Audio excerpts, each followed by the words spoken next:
Thanks. Well, President Joe Biden, we've been talking about this a lot, preparing this massive plan, a nearly $4 trillion infrastructure package. He's going to announce some details on that tomorrow.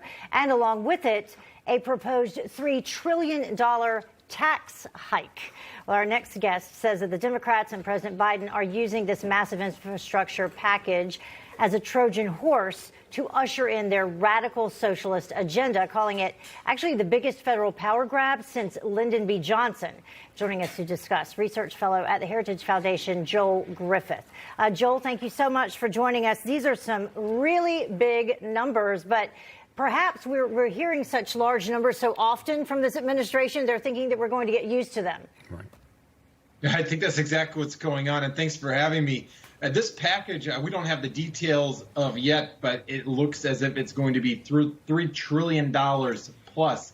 And to give you an idea of how much that $3 trillion is, with the population the size that we have, that is close to $10,000 per person in infrastructure spending. And the actual, even the title of this is quite misleading, because this isn't really for traditional infrastructure. We think of freeways and airports. Only a small fraction of this package goes to these traditional infrastructure projects. What this really is a Green New Deal, a backdoor Green New Deal that would use infrastructure spending to revamp our energy structure. And it's not only that we'd be putting up the upfront cost of this $3 trillion, it would permanently make things like energy far more expensive for the typical family. And there's no real way to pay for it. Mm-hmm. The rich alone can't pay for this type of spending. We're going to have to borrow, print, and tax, and really steal from future generations. Joel, on that point, because we're going to be borrowing basically all of this, the United States government, let's face it, has been on a borrowing spree for 2 decades, and largely been able to do so because the bond market was very willing, through very low rates, to lend gargantuan amounts of money to the United States. But interest rates are rising dramatically since the election of Joe Biden. I believe perhaps there's a bond market revolt going on against this level of borrowing and spending. Your thoughts? Will the bond market facilitate, will it act as the bank to lend money to the United States for this kind of a package?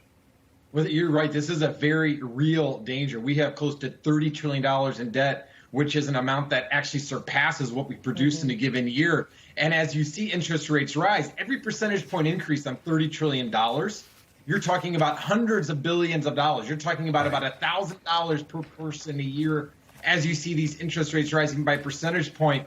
And to pay for that, you're going to have to either devalue the currency by printing more of it, which makes prices rise, or you're going to have to levy taxes, not just on the wealthy, but on everyone. This is a very real problem. We don't know exactly when that impasse will happen, when that fiscal cliff will be there, but we know that it happens at some point, and we're getting closer each and every day. Yeah, let's bring up some of the elements of the infrastructure plan. As you mentioned, it does include some traditional elements that people think of when they think about infrastructure, transportation being one of those, money towards roads and bridges and waterways and rail lines and ports.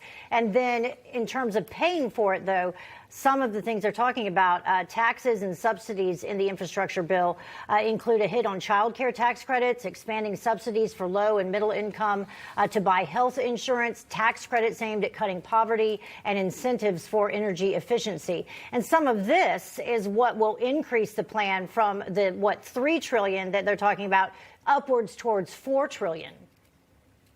Yeah, that's right. And the initial items that you mentioned, like ports and freeways, that's only a small fraction. That's under about a third of the actual package. What this package really does is federalize a lot of responsibility that right now belongs to city and states. And really, if you want to have transparency, if you want to have accountability and efficiency, you want to be able to put pressure on your local leaders. When you force taxpayers in Kansas to be paying for these boondoggles in New York City, well, the politicians in New York City get off the hook, but everybody else has to pay for it. Yeah. And that's exactly what this does. And I think this is one of the motivating factors of this. It gives D.C. bureaucrats a lot more power. And we have some of that up right now that you were just talking about. And, Steve, this is what I'd reference to as human infrastructure, that they're including a new phrase that we've learned. The definition of infrastructure has been greatly expanded by Joe Biden. Yeah, human infrastructure included as well. Some of the things you were talking about, Joel.